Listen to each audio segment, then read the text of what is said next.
Howdy, howdy, howdy, and welcome to episode 5 of WWW. What a week in wrestling. Loads to talk about this week. News, reviews, Fancy Wrestling League, and a Collectors Corner featuring a custom and some work by an artist. Kick off straight away with the news. Breaking news this morning is that Drew Gulick is no longer with the WWE. His contract has expired. Huge loss for WWE in my opinion. He's absolutely fantastic wrestler. He's not got a 90-day no-compete clause, which means he could turn up anywhere at any time. Very interesting with a big rival pay-per-view coming up very soon.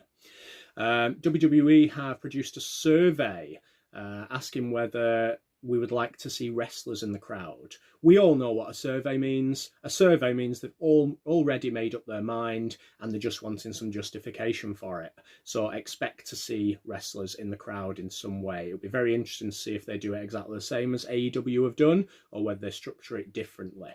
Obviously, the big news from Raw this week is that Becky Lynch is going to become the Ma'am. Awful t-shirts that they've released. Seth Rollins, obviously, Daddy. Becky Lynch will be out for a while. Asuka's your new champion. Sami Zayn has been stripped of the Intercontinental title due to not competing. WWE seems to be all over the place with the belt situation at the moment. Sami Zayn is stripped of his belt. Andrade is allowed to keep it during a suspension. Asuka gets it straight away. Some things go into tournaments. Some things get a replacement person. They're all over the place. It seems to be very different for every title. News from Canada coming out. Similar to the UK, where NXT UK wrestlers are stuck here, such as Pete Dunne is stuck in the UK at the moment. People are stuck in Canada, which is why we've not seen people like the Singh brothers from WWE NXT, or Evil Uno and Stu Grayson from AEW. Brock Lesnar lives in Canada. He was able to get special permission to come over to the USA to wrestle. Dark Side of the Ring this week focuses on the Road Warriors. I'm a huge fan of Dark Side of the Ring. If you've watched any of these videos, you know that. I wasn't a big fan of this week's episode. I thought it was really rushed. It really should have been a double episode, but still lots of interesting features in it nonetheless. Okay, let's kick off to the results very quickly with Money in the Bank. It seems like a world away now. Bobby Lashley replaced MVP to annihilate R-Truth. No titles changed hands. Big E and Kofi Kingston retained during the Fatal 4-Way. Bayley, Strowman and McIntyre all retained too. The pay-per-view was very bland until that point. Money in the Bank. It was different, obviously, with going up through WWE headquarters. It wasn't necessarily for me, but I can see how it appealed to people. Some nice little cameos in there. Vince McMahon, John Laurinaitis, etc. Asuka, Vince sees her as really strong at the moment. Obviously strong enough to carry the belt. So she won the women's. And Otis, in a fluke, won the men's. Watching this week's action, I can kind of see why they gave it to Otis, because it's opened up a lot of different avenues. Will he become strong enough to actually challenge for the title over the course of the year, the main title? Will he tag team title with Tucker? Will he give it to Mandy Rose? There's lots of different things they could do with it, lots of different opportunities, lots of different keep your guessings, which I think is quite nice. Let's go on to Raw. Started off with Asuka being handed the Raw Women's title in the emotional segment. Wins for Lashley, Garza and McIntyre. A little bit of a rift starting in the stable already. Zelina Vega's stable. Maybe Andrade and Angel Garza going to go at it as a tag team. Send Austin Theory back to NXT. Get a bit more experience, a bit more momentum down there. The Iconics made a comeback. Big fan of the Iconics. They're just something different to everybody else. They bring something new to the table. A good win over the current women's tag team champions. Baszler was made to look strong in the final match of the night, and Edge, Randy Orton built up to their next confrontation. Hopefully a little bit of a shorter match than it was at Mania. SmackDown kicked off the Intercontinental title tournament. Elias defeating Baron Corbin and Daniel Bryan defeating Drew Gulick in what looks like Drew Gulick's final match for the WWE. It's kind of leading up, in my opinion, to a Daniel Bryan AJ Styles final, which would be an immense match. Maybe at Backlash. Dana Brooke, she's getting lots of positive vibes amongst wrestlers at the moment, and I'm a fan of Dana Brooke as well. I think she's improved so much since she came into WWE. She defeated Naomi. The main event saw Otis and Strowman defeat Miz and Morrison. A few dangerous spots from Strowman in that match. A few throws which looked close to hurting people. I hope it just looked that way. If it did, congrats to them. But it looked a little bit fumbly and a little bit dangerous on some of the throws to Miz and Morrison. NXT kicked off with new tag team champions, Fabian Aichner and Marcel Bartel, Imperium. Fantastic tag. They play off each other so well. Such different styles, but they mould together and it works. Really glad to see them as tag team champions. Obviously causing a rift between Thatcher and Riddle, which was not settled, but continued later on into the night. Cruiserweight interim title tournament continued. Atlas defeated Tony Nese and Gallagher defeated Isaiah Scott. Still loads of 50-50 booking in this title tournament, but Kushida and Akira Tozawa are looking very strong at the moment in their individual groupings. Cameron Grimes, I'm loving the slow build of Cameron Grimes. They're building him up definitely to North American title standard, it seems. He got a win over Finn Balor with the help of Damian Priest. Strange booking for Damian Priest. One moment he's losing a mid-card title match. The next moment he's now involved in a feud with a main eventer. Obviously it's come into play because Walter can't feud with Balor at the moment.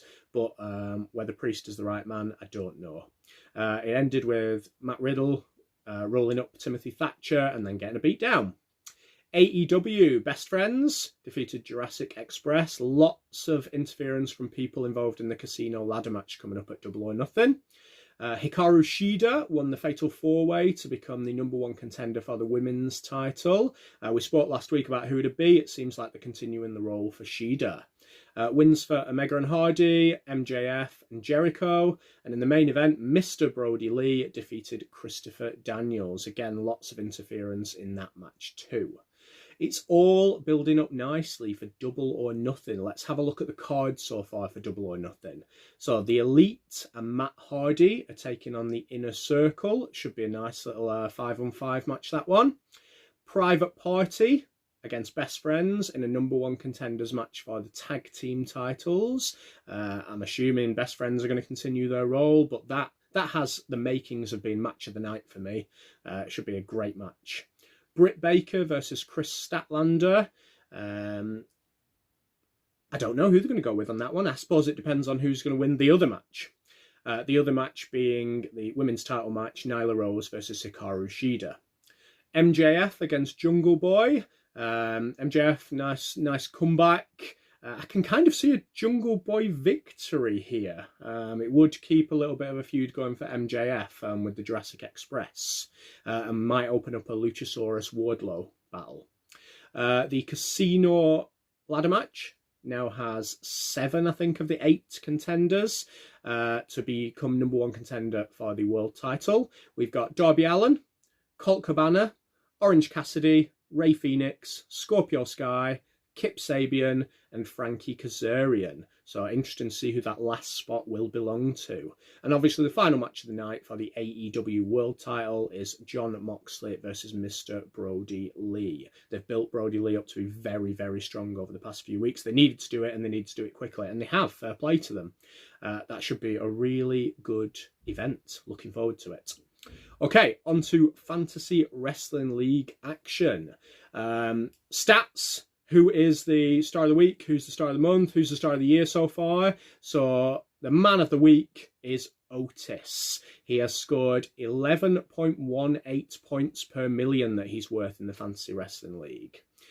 Over a 4-week period, again, Otis is the strongest with 12.5 points per million. Over the course of the year, AEW is still headed by Cody and Lance Archer, 2.25 points per million, and Aleister Black still leads the WWE points with 11.05 points per million. Okay, just a bit of a shout out to Fig Pop Shop, who are one of the sponsors of Fantasy Wrestling League.